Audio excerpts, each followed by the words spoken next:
Today we'll be discussing two different grinders, a blade grinder and a burr grinder, and what the differences are and how they can affect your cup of coffee at home. So we'll start by opening up a bag and weighing it out.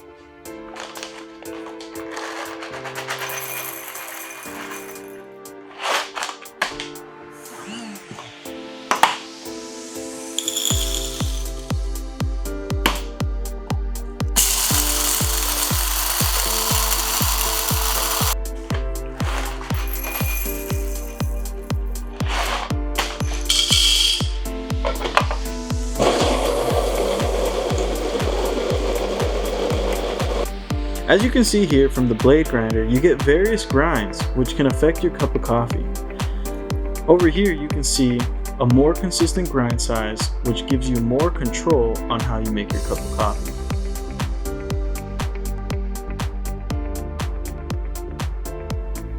Enjoy.